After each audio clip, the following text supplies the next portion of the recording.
All right, welcome back to the WCS Europe Season 2 Group A, as we now have our final match on the way.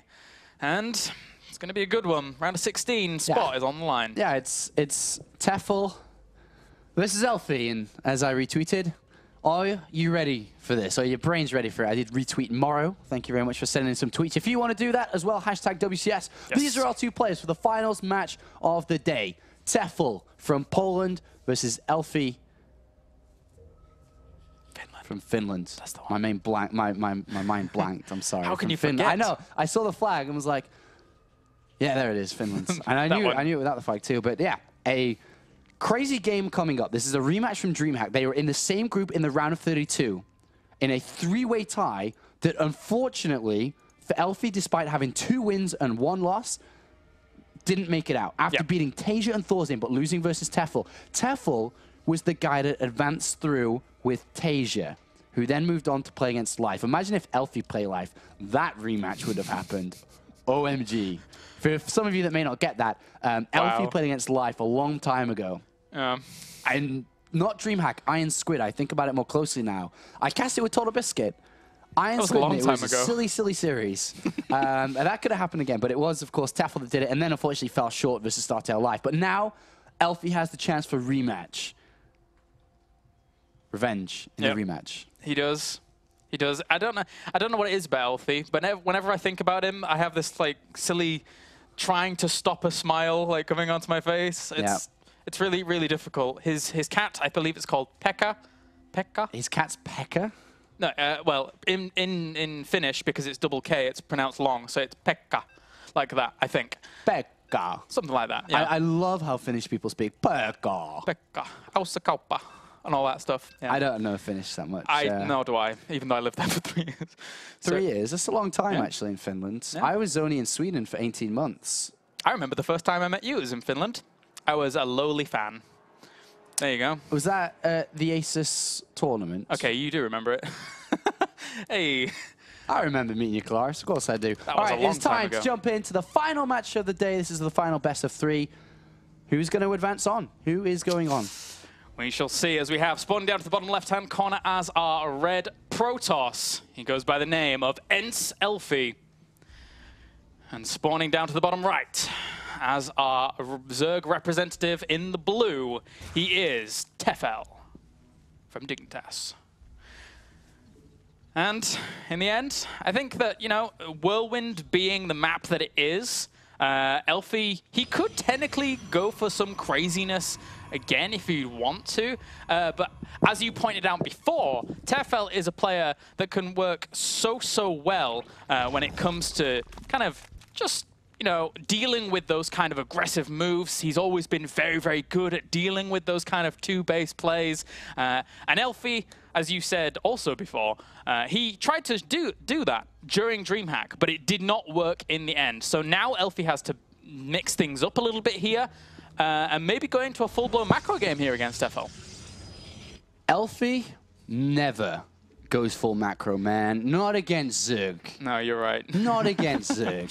The funny thing is, so the reasoning behind it, actually I thought about this a lot today.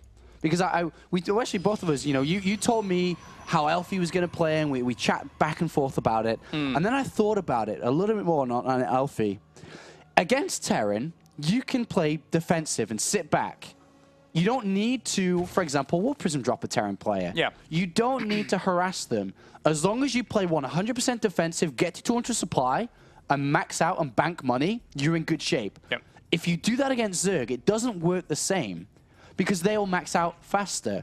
They'll bank money faster. They'll remax faster. So the same playstyle doesn't work the same. And what we're going to see here by Elfi here, I wouldn't be surprised if it was a simple 4-gate.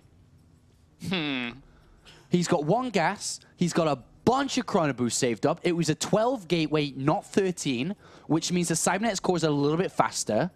It can very easily just be a simple 4-gate. Hasn't Elfi tried 3-gate Stalker aggression against Zergs recently?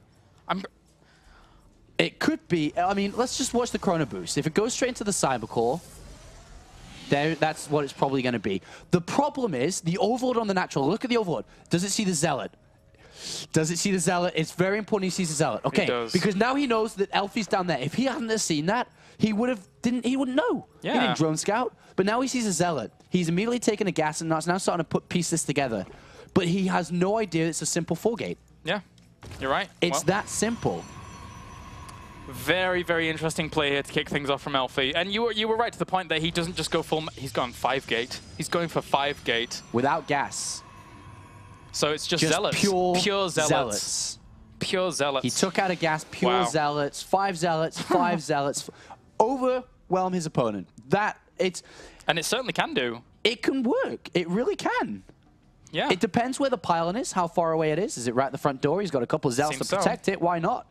These things are so uncommon right now, so ridiculously uncommon that it's got to the point where Zergs just don't care about them anymore. Yeah, you need spine crawlers down. He's in trouble. He's in a lot of trouble. Yeah, he's not expecting this. Warp Gate's about to finish up very, very soon. He's building his that's a good surround on the Zealot. Spine is coming down, but Warp Gate's ready, seconds away, 10 Zerglings. Can he hold this? I think he could do. Spine and 10 Lings and 3 Queens is he at? He's going for nothing but Spine and the he knows it's coming now. He knows it's a 4-gate or whatever. But all the Zealot's going to be too much. I don't know. It's going to be very, very close here. The thing is that the Queens, if he micros them well enough, they can do quite a lot of damage while still microing back, whilst allowing the Spine Crawler to finish up. The Zerglings go for the engagements in the mineral line here, but that's not the best place for them to be engaging. Good, trying to get that Stalker there as well. There's going to be 5 more Zealots in a minute, though. Look. And another one should get warped in immediately. So 10 Zealots and a Stalker. The thing is that I think that the more Zealots you get, it overpowers more Zerglings, right? Like, you can't just have a ton of Zerglings. One Queen down. The Zealots get in positions like this all clumped up together, and they do really well. You can't transfuse that Spine Crawler, right? It's going to die. No. Oh, he had transfuse. Narrowly missed it. He had transfuse. Narrowly missed it. Oh, and he didn't get it in the end. And Elfi now has killed off all the Queens. There's only Zerglings still there. It's just Zealots, Zealots, Zealots. There's still a lot more Zerglings on the way, though, Apollo, and Speed's about to finish up.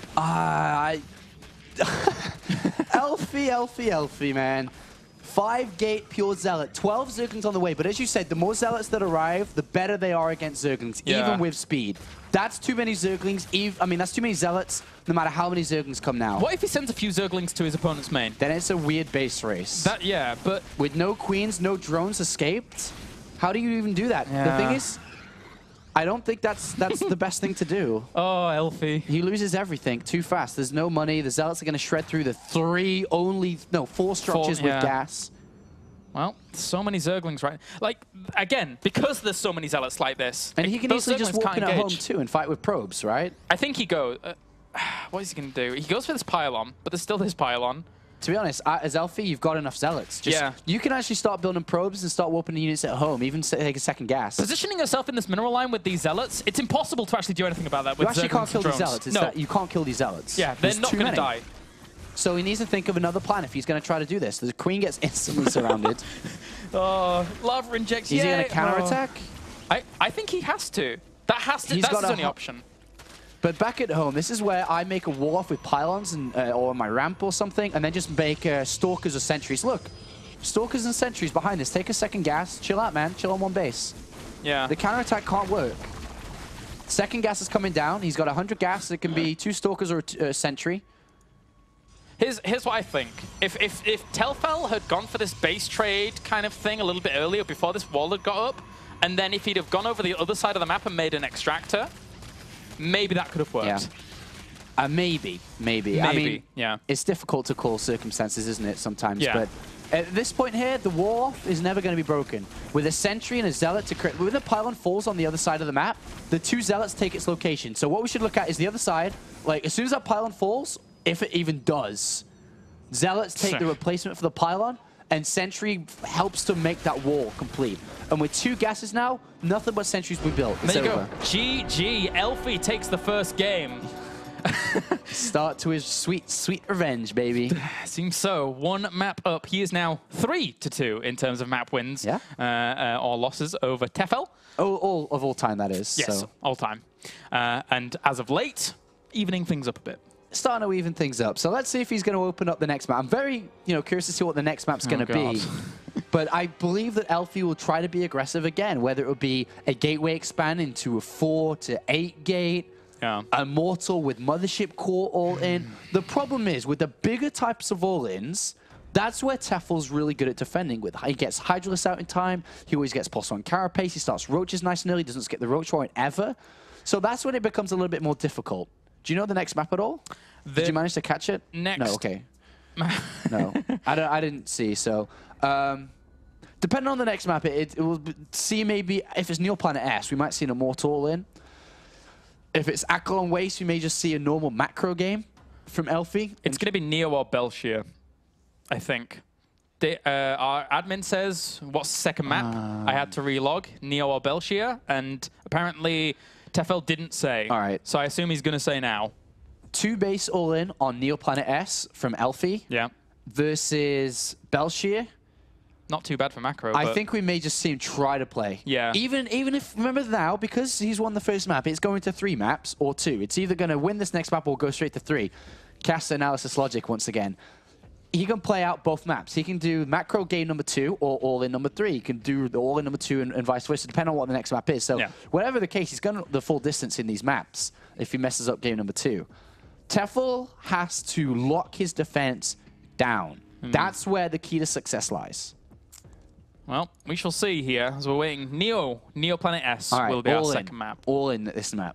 Almost a Tefel guarantee. knows that too. Yeah. So it's going to come down to how well is his defense set up? Does he spot it nice and early and whatnot? But he goes for an all-in, which isn't a standard 8-gate timing or something like that. Yeah, I'd go like an Immortal Zealot only all-in. You mean like map. the 2 Immortals, like, and then just Zealots? Yeah. Yeah. Something like that would be pretty good, I think, against the way that Tefel plays. Perfect. Anything else like a usual 4-gate or 8-gate, think will get shut down quite easy. Yeah, it's too predictable. He could take a page out of Stardust book and go for that newish style of all-in that we saw last week at DreamHack, which is the 3 base? 3 base with +2 attack and +1 armor. That's another type of all-in he could go for. But I truly believe that Elfi's plan is to kill. Pretty much. It's to kill. I think so. That's a scary phrase. I think he's just going to come for the kill here. Yeah. That seems the best way to get in to the round of 16. To kill people? To kill people. Nice and early, nice and fast. Whatever happens here, I mean, we talked about these 3 challenges, right? The 3 challenges, BCQT, Elfi, and Tefel. One of them will join MVP, but which one, we're about to find out. The 2 players do remain. I said earlier, and I'll say it again, I think this is probably approaching their best results in StarCraft 2. Just advancing through Challenger League into the round of 32 and out. That's good. That's impressive. It's got to the point now where it's so prestigious to make it onto those later rounds, as we have now spawning down in the bottom left-hand corner as our blue Zerg. He is Dignitas Tefel. And spawning up to the top right-hand corner here as our red Protoss, he is Ents Elfi. That's right. Ents Elfi. Poland versus Finland. Let's see how this is going to unravel. Potentially could be the last map of the day to open us up for Season 2. I hope that you've all enjoyed Season 2, the start of Season 2. It's not over yet. This is day 1 of day many's. And there's a lot more awesomeness to continue, especially in Season 2. It's going to be a great season. Remember, there is another day tomorrow starting at 6 p.m. Central Eastern Summer Time. Yep. Which is local time. Central Europe, yeah. Central European Summertime. That's S, right? So summertime. And that's at 6 p.m. It's going to the group containing Stefano and MC, and it's also Slivko and Shuttle. It's going to be a good group. And then, of course, a broadcast will return again next week, which will be Tuesday and Wednesday, same times again for Group C and D. Such good groups. I mean, every single group. It's hard to say. We had this problem last season where we were looking at round of 32 and it's like, which is the group of death? But it's so hard to get. I think they're very equal, actually. Yeah, they really are. I mean, Group C is pretty good with Tilo, MMA, Tails, and Mana. Yeah, very good. That's a good group. Next Tuesday at 6 p.m. That's going to be a good group. You know, will Tilo continue to fight well? Is MMA going to come back? How well is Tails performing? Is Mana back to how he used to play? You know, there's a great storyline set up for pretty much every group. But here we have the potential conclusion. Nexus first to begin with here. No super fast forge, super fast gateway play. Well, it's certainly a giant deviation up from game number 1. Tefel will spot everything that's going on here, and I think he'll be content knowing that it is a forge into the fast expansion here, or fast expansion into forge, however you want to look at it. But the point is that Tefel, he's played against this 1,000,001 times. Yeah, I mean, this is the thing is when you play against Nexus first and Forge first, as a Zerg player, it's more comfortable to play against that. I'd like to describe it as comfortable because you've played against it hundreds of thousands of games. Maybe not that many, but a lot of games. And you know when to drone, how to drone, how many you can go up to, when to add the Roach one, when to add your gases and whatnot. Very simple. Against Gateway Expand, you could be encountering a fast Stargate. You know, fast 4 gateways, 8 gate. Your timings need to be a lot more precise for a lot larger of a range of builds and follow-ups from those kind of openings. But with Nexus First, it's very simple to play against. But you have to know the most important part of playing against Nexus First. Is it a Stargate or Robo follow-up after the subnets core is done? And I think here from Elfi, well, actually, that being said, there's been many a times Elfi has actually gone for a Stargate opener with Phoenix and then led into an Immortal all-in, which I've seen a few times. It was quite a long time ago, but that has been certainly part of his repertoire. But I want to hazard the Robo opening here from Elfi. The Robo opening has its strengths and weaknesses. We talk about that for a little bit here.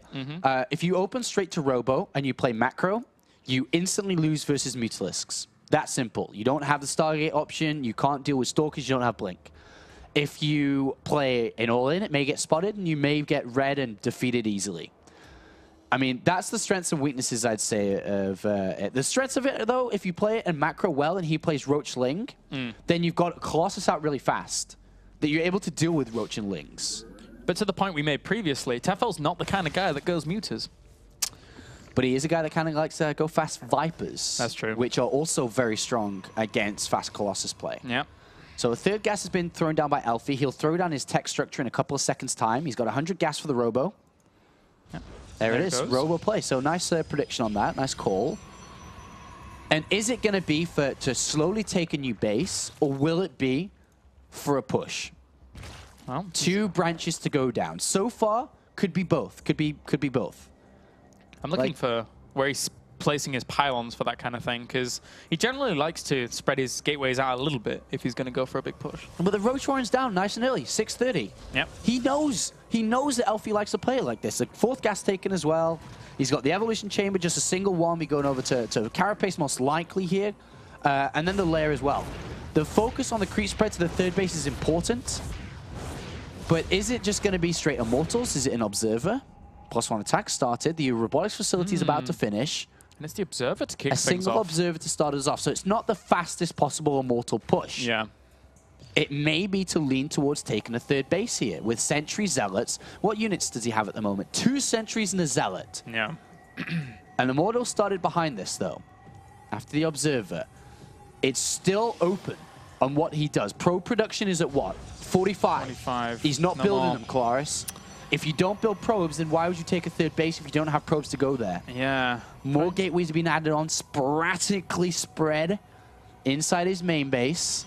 Giving that extra pylon up to the top right to add more if he wants to. Layers on the way here for Tefel, as well as Speed and Carapace. So just getting geared up here to go for any kind of defensive posture. Hydralisk Den as well. Immediately, 63 drones is on the high end of a defense, but he shouldn't really be adding more. He's got a single drone coming in. That may be too much to add on too, but with Carapace coming in and the Hydralisk down nice and early, already having to 250 gas, a good set of Overlords in as well. Oh, don't build too many more drones. He's got another drone in production now. Got to be very careful with drone production. He needs a lot of Hydras. But this is the thing about Tefel. This is something that we said at the very beginning of this broadcast. Is that Tefel, he loves his Hydralisks. He adores his Hydralisks. He got away with the minimal amount of Roaches, 5, to then go Hydras, Hydra crazy. To the point where he'll probably have way more Hydras than every other unit once if a push comes along. He knows a push is coming. He's seen it. He's got creep spread to his 3rd. He'll have the high ground, a robotics bay. Good God, Elfi, you sometimes confuse me, and probes being made. The thing is, he's pushing out now. This won't kill his opponent. It can't kill his opponent. It has to be a recall, if anything, but he's already going to bring coming it back. Yeah. He's seen his opponent's defense. He knows it can't work. This is a perfect setup from Tefel. Yep. He marches forward again. This has to be a recall. If he loses his mothership core, I'm going to scream. Because then he can't recall. But yeah, he's taking a third.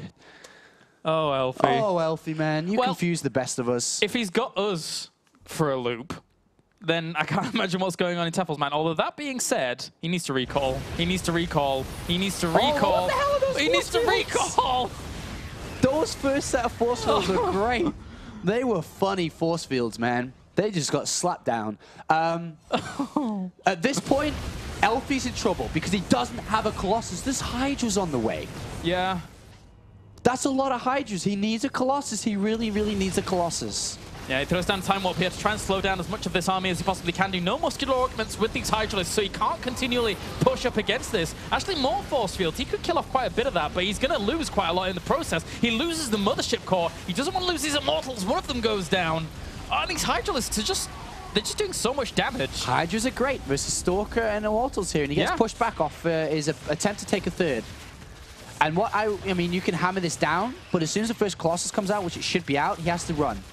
And then it's going to run up to the third base. If he goes to the third and gets a cancel, they're so slow. Yeah, they're not getting any cancels, my friend. They're just trying to go home. Yeah. If they have muscular augments, they could go up here, probably do some damage, and then run away. Elfi keeps his third base, though. Yeah. That's kind of big. What did he really lose there? Units? All right, he's got money, though. You know, Tefel lost units, too. Yeah. But there we see the Infestation Pit coming down. Straight to Hive here. Straight to Vipers, straight to bring the Colossus out. So what's the drone count? Sorry, real fast. It's 70. Perfect. Don't build any more drones. Straight to Hive. Complete +1 attack. Get +2. Vipers, end the game. That's the plan. Yep. And it will probably work. Probably. You need Templar Archives down, but Elfi's quite far away from getting that. He needs feedback to prevent the Vipers from coming in, otherwise it's over. And once again, it's that simple. On a 3-base Protoss, I have seen Tefel get, once again, kind of stuck in a rut with Roach Hydra Viper. I've seen him get stuck in a rut. It sometimes gets to the point where if the Protoss can hold off for so long, then eventually their army just becomes too strong. Because Tefel here is only on 1 Evolution Chamber's worth of upgrades. And his upgrades are never going to be that phenomenal going into the later stages of a game. But holding this off is going to be so ridiculously difficult. The holding this off is the worst part of this. The Forge is getting rebuilt. This is a fight I'm not too sure about for Tefel. It's good, but it's also bad. It takes away from the overall plan if this doesn't work. Yeah, this Colossi. But also at the same time, he's got a lot of money to replenish it, so... Well, he locks down a lot of the area, and this Colossi stay alive whilst dishing out some damage. He killed off some sentries and forced a lot of force fields to be thrown down. I'd say that's an okay. I was thinking about it, and it's not too bad. It's pretty good. Because think about it, he's already at 200 supply. He's got to wait for Vipers to be made. He might as well try and trade off some units and replenish them, which he can, while wearing Elfi down, not allowing Elfi to keep on rising in supply. So, yeah, I like that fight from Tefel. Even at 205 supply now, as he did make some Spore Crawlers and cancel them off here. So Elfi's going to have a whole lot more to... He's moving out. Yeah, he's moving out, but the 3 Vipers are seconds away. He has to recall. He has to go home. If the Vipers charge up their energy, come and bring the Colossus in... That's it. Then he loses... Elfi's in really, really big trouble here. The Templar Archive's only just now coming down. He needs Templar. He has to feed back these units. Yeah, he's getting that Templar Archives down now, and you're right. He absolutely needs the High Templars out. If he can get them out, the dance between High Templars and Vipers, I think is in favor of Protoss personally. But we'll see now. I mean, that army's huge. The Colossus. They're gonna die. Get pulled in. It's gonna go down, man. Hide. And there you go, there's one pull. It gets dragged completely forwards there, straight to those roaches, killing that off instantly. 3rd and 4th, 2nd and 3rd even, do get pulled along as well. And this army just absolutely demolishes Elfi, pushing on forwards. There's 1 Colossus left, but doesn't need a grab for that one. That one goes down as well. Roaches deal with that. Oh, Protoss players, I feel your pain. That was painful to watch. And Elfi is in trouble. The series is going to be tied up. And we will be going to game number 3 here. And there you go. GG for game number 2. Tefel ties things up. Game number 3, as you said, and it's going to be on Belshir Vestige. Belshir Vestige is going to be the next map. Yes. Which You know, I thought that would be the map that he'd attempt to 2-base all in rather than try to play a macro game. So now coming into this last map, it's difficult to go for a big 2-base play. Maybe the way that Tefel plays this out, let me think about Tefel's build for Oils Fast. I reckon maybe one of the best strategies to pick up on pull and use is gateway expand into a 4th gateway hidden, or actually it doesn't really matter, towards trying to pick off the 3rd base of his opponent and play from that position. Yeah. That may be a goal of his. Do you want to go with a Warp Prism with that 4-gate aggression? No, do you not want just probe out there nice and early. All right, okay. Nice and early. I don't know, that's just me stabbing in the dark, hoping to hit something here. But we are going to go to the final game here to decide who moves on with MVP to the round of 16. Yeah. Who's coming to the studios? Who's coming to Cologne, Germany for a while? Is it going to be Elfi or is it Tefel? I think it's important to note that the reason we discuss Elfi's build options a lot here is because Tefel, in essence, he always is so stable, generally, against these earlier plays that we don't really need to focus down too much on what Tefel's doing because he is always really, really strong and sturdy. He's the reactionary player, right? Yeah. So it's a little bit more on Elfi's side. What he needs to lead the game, in essence. He needs to kind of make the pathway through the entire series. Yeah, he does. And we've got invites ready, and it looks like both of these players are just about ready to perform this last map. Last map of the night. Yeah, last map of the night no matter what now. Yep. And we will, by the way, be having a Skype call with the winner after we find out who is going to win and have a quick conversation with them. So after the last game finishes, do stick around and we'll get that Skype call going and we'll ask a couple of questions about the round of 16 and whatnot. If it's Tefel, I want to ask him about that first game with MVP. That'll be interesting to ask about. I'll let you ask him about that. You don't want to ask that? No. I'll let you do that. All right. I'll let you do that. I'll gladly. I'll do it. Be me. All right. So, Belshire Vestige is map number 3 here as we get on to Elfi versus Tefel. Going on to the final game of the night, guys. Let's jump right on in to see who is that player advancing on to the round of 16 and spawning up to the top left as our blue Zerg, tying things up. He is Dignitas Tefel. And spawning down to the bottom right as our red Protoss, we have Ents Elfi. There he is. There he is. Could be performing live for you guys in a couple of weeks' time. And it's going to be a...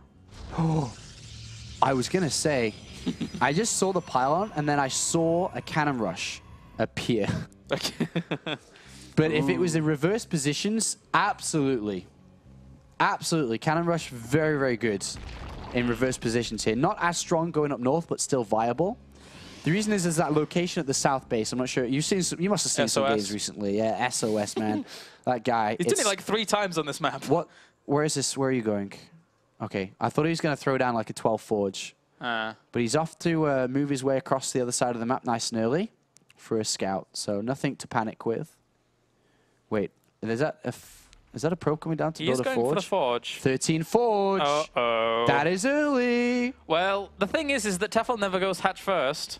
I don't know why he would against Elfi here anyway, but... So this doesn't work that well right now, because the spawning pool's already on the way. Still can work, though. Yeah, it's true. Elfi. I'm watching to see if he sends out a second probe. He goes in, he spots the... He's going to zap away. The pool, and he's going to leave. Obviously, the hatchery is going to follow very shortly. He may just leave, let the hatchery come down. You know, we could be just panicking over nothing now. There's 2 probes come down. Tefel knows how dangerous Elfi is.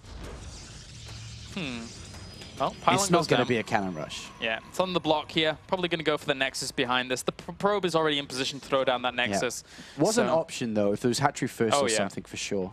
Yeah, definitely set himself up for an option. You don't just go 13 Forge every game. Yeah, but if there's any player to go for a cannon rush against of a Zerg opponent that would go hatchery first, it's not likely Tefel, because when was the last time you saw him go hatchery first? Yeah, even against Terran. Even against Terran, that's funny, yeah, even against Terran. Definitely not against Zerg. So we do have just the Forge Nexus Gateway and then cannon to follow this up. So the options of aggression in the early stage is minimal, if not none. for Elfi at this point. So Tefel gets a you know, go pass. Wait, no, is it pass, go, collect 200? 200. I was playing Monopoly recently. Really? Yeah. World of Warcraft Monopoly. World of Warcraft Monopoly. Yeah, oh, don't ask. Anyway. He's quite greedy with his late cannon. Look at that. That's quite a late cannon. And Zerglings are coming across. He got the gateway, pylon, and gases in the main before the cannon. But the Zerglings, lucky, are at the Xel'Naga towers. Yeah. That actually increases Elfi's production capabilities because he has early gas. Could mean something. Could do. Doesn't, you know, it means that he's got gas banked up a little bit earlier. It means that as soon as the Cybernetics core's finished, he has a bit more gas than he would do usually because he, you know, changed the cannon on the gas order. Could mean aggression. Could mean an extra sentry. Wow, a whole extra sentry. Actually, you know, sometimes does make the difference, depending on how many force fields you want. But Elfi now moving on back with his probe. Only one zoning train on that, so he can't kill it off. And the third is going down for Tefel, so pretty standard from him. Yeah, I mean, he knows his opponent's going for an expansion build. He's seen everything that's going on. So he, once again, feels pretty comfortable in his position. Yeah. I mean, Tefel should feel comfortable. The only thing he's got to worry about is just sending in the Overlord at the right time. Is Elfi only mining a couple from his gas in the main base? Did I just see that flick past? Two in each. Oh. Wasn't he in 3 before? Yeah. What's he up to? When you're only in 2 in each. I mean, he did get them a bit earlier, so he could have just decided, yeah, I mined a little bit too much gas. Yeah. But usually when you see that, we're going to see gateways come down. He did Chrono Boost once into the Cybernetics core. Pylon's position. Does he have a pylon out on the map? A probe? No. He does not, but he's sending one. Oh, no, it's a Stalker. And he's adding on 3 gateways. That's a total of 4. Only 4, though. Yeah. Mothership core's coming out, too. Chrono Boost in the Cybernetics core again. And halted probe production. A 5th gateway. Yeah. There's his choice. It's going to be a big 8 gateway attack with no +1 attack. He's gone, sending out the probe. The probe is coming to join the Stalker Zealot Mothership core. This series will end one way or the other. Yeah, and he cleared out the watchtowers. He cleared out the watchtowers, so he's not going to know this probe's on the way. He's just going to think it's a Zealot Stalker Mothership core poke here, which is pretty common in this matchup nowadays, to be honest. Yeah, and he brings down 1 queen. It's a good pick-off. Good micro here by Elfi, actually, until that Zealot got surrounded a little bit, but he's doing well with the Stalker. No, he doesn't want to try to talk down that 2nd queen. He's got a probe there. He's got his gateways finishing up. The Overlord spotted it. Did he get Zergling speed yet? I don't think he did. He produced a lot of Zerglings, but I don't think... No, only just now. Slow Zerglings, a few roaches, supply block a little bit there with 2 Overlords on the way. But he knows this is all here. He could kill off these 2 pylons. There's one at the very back in the middle of the map. But the Stalker's constantly now on the way. He's killing off the queens, which means no lava injects. He's going to be really hurt. He's got 10 roaches on the way. The pylon, no! He needs that pylon. He's got another one south, but... It's so far away. It's so far away, and it's only just now being constructed. That means units have to travel from the south. Good time warp there, just slow down a lot of those Zerglings. Gets 1 or 2 of them there for free, but Elfi, still. Losing that pylon, I think that's really hurt his progression. Oh, yeah, definitely. I mean, with 13 roaches out now, if he'd have had another warpin's worth of units there, maybe he could try and combat this. But now he's having to buy a lot more time. He's microing back very, very nicely there, though. And it's not with +2 attack or anything here. Yeah, Zergling speed on its way. Once that Zergling speed comes out, and if he sticks exclusively to Stalkers, then that's going to be catastrophic for him. Good preparation of those Stalkers for the Concave here with the Time Warp, trying to shut down these Roaches. But still, even with this many Roaches out, I think they're still doing what they need to. Yeah, Tefel's just so good defensively. Yeah. We talked about this before. He's so good at defending these kind of all-ins. That's exactly how he beat Elfi at DreamHack last week too, by defending against these all-ins, which Elfi's known for doing.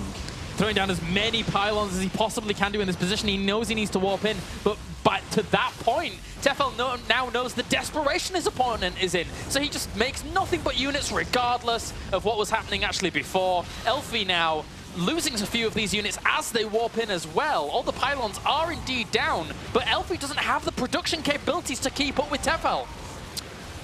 Elfi looks like he may be falling down to Challenger League here. I think so. And it looks like Tefel may be the player to move on, getting round of 16 at DreamHack just a week ago. And is now looking to get the round of 16 here as well. Yeah. Very, very impressive here by Tefel. Really kind of just making a mark here in the first group, making sure, I mean, taking out people like BCQT and Elfi is a very, very impressive run. Those two players are nothing to be sniffed at in the European scene, especially BCQT, who has always been regarded as one of the most solid players. So look at this now. This is the sign. This is like Elfi with his tail between his legs. Gas is coming down, pro production beginning, additional cannons to defend. Meanwhile, Tefel just drones up, gets the layer, and then we'll add on the Hydralisk Den. With the Hydralisk Den coming down, he'll go to how he was positioned in the previous map. This is nothing more than the recall here, I believe. Yeah. He's got good position, but he's going to lose everything to the units that pop out. This is just to slow the drone production down and a bit of scouting, but it should be nothing more than just a recall. Yeah, he's going to try and hold on where he can here. Killing off a few drones, not too bad. And has killed off 4 in total, and now should recall out with that 100 NG that he does have banked up. And there we go. So, saves 2 Stalkers in the end. Yeah, Twilight Council and Robo coming down all at once.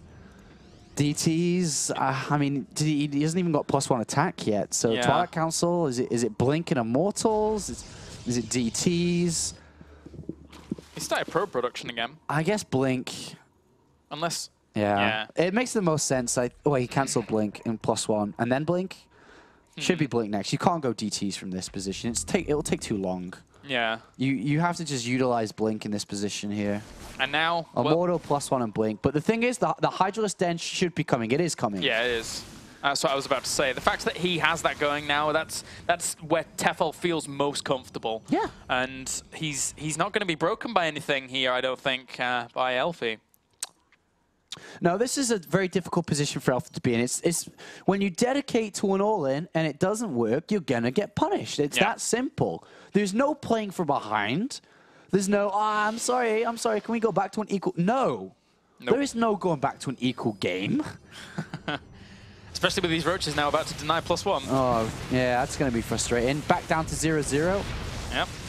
And even Pylon's going down as well. He could actually probably just kill him off with quite a lot of these roaches. There's a Mortal popping out, so should be able to shut down quite a lot of this for now. But still, so many roaches. 166 to 79 supply is a very, very good position for Mr. Tefel. Yeah, it's amazing. I mean, he didn't really need to get Hydra range. I would have got Hydra speed and just rallied over Hydralisks. Yeah. But he's going up to the Hive. Basically, what Tefel's doing is not going full Foreigner. What he's going for here is guaranteeing 100% that he wins this game. And that is by going up to Vipers and Hydralisks again. Pull in the Immortals, pull in the Colossus if they come out, blind and cloud the army. Whatever it takes to win the game and not to screw up. Remember at the start of this broadcast, Tefel, put it lightly, messed up against MVP and almost was able to do it. And he doesn't want that to happen again. No, definitely not here. And he's doing a very, very good job of keeping himself well composed here in this game. Just sending a few roaches in before this wave of aggression to kill off some probes at the back of that natural. Whilst doing a very, very good job of barreling down on the natural once again here with this wave of aggression. He's just sealing himself that spot here. Again, 179 supply to 84. Very, very good position here for Tefel. It's a game 1 position. Yeah. It's over. Like, this is not going to work for Elfi. As much as he tries to micro, he's lost his cybernetics core, he's lost his wall, he's losing his Immortals. He's facing that he's going back down to Challenger League. And there you go. GG, guys. Tefel is the last player in Group A, advancing on to the round of 16. So that means we have MVP and Tefel moving on. What a fantastic month and a half or so, I'd say, from Tefel to play in the qualification for Challenger League, to rise up through the ranks, to play in Challenger League himself, to make his way through beating Naniwa in the last game, remember, to get himself into Premier League, playing a round of 16 finish at DreamHack Summer just a week ago, to a round of 16 finish here as well in the Premier League, or at least a round of 16 finish. A great set of results for him. Very, very impressive. So that means, guys, we are going to go to a short break. And then when we are back, we are going to have an interview with the winner, Mr. Dignitas Tefel, in just a bit. Don't go anywhere.